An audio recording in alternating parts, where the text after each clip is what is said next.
ఎక్కల మండలం Jyotirao Phule residential school ఆవరణలో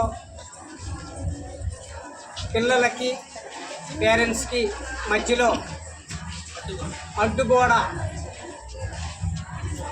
తొలగించాలని ప్రతి సండే పేరెంట్స్కి పిల్లలకి కలిసే అవకాశం కల్పించి మీటింగ్ హాల్ ఏర్పాటు చేయాలని దళిత హక్కుల పోరాట సమితి జిల్లా ప్రధాన కార్యదర్శి ఎట్ల గోపి గారు రిక్వెస్ట్ కోరుతున్నారు.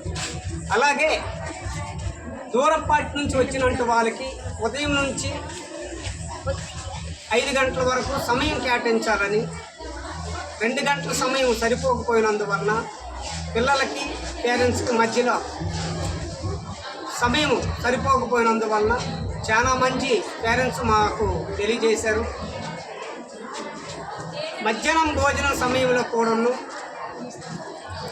ఎండని కానీ వర్షాన్ని కానీ ఆ సమయాన్ని ఒక భోజన హాలు కానీ ఏర్పాటు చేయాలని కోరుకుంటున్నాం. దళిత హక్కుల పోరాట సమితి డిమాండ్ చేస్తాం.